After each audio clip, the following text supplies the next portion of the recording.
நாங்கள் ரெகுலராக அரசியலை பார்த்துட்டு வரோம். இந்த ஜாதி கலவரத்தை வச்சுக்கிட்டு நீங்கள் ஒன்றும் பண்ண முடியாது. இதில் இந்த காதல் விவகாரத்துக்கும் ஜாதிக்கு என்ன சம்மந்தம் இருக்குது? யாரும் இது ஜாதின்னு சொல்லவே இல்லை, நீங்கள் தான் ஜாதின்னு சொல்கிறீங்க புதுசாக. இப்போ நீங்கள் அதை மறுக்கிறீங்கன்னு நினைக்கிறேன்.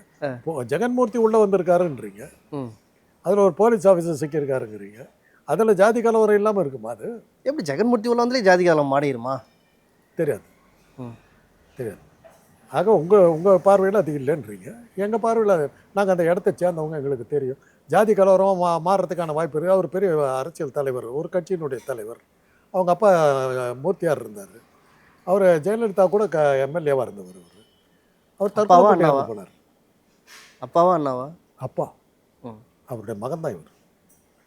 ஜெகன்கிறது தான் அவர் பேர். அந்த மூர்த்தி இவர் ஜெகன்.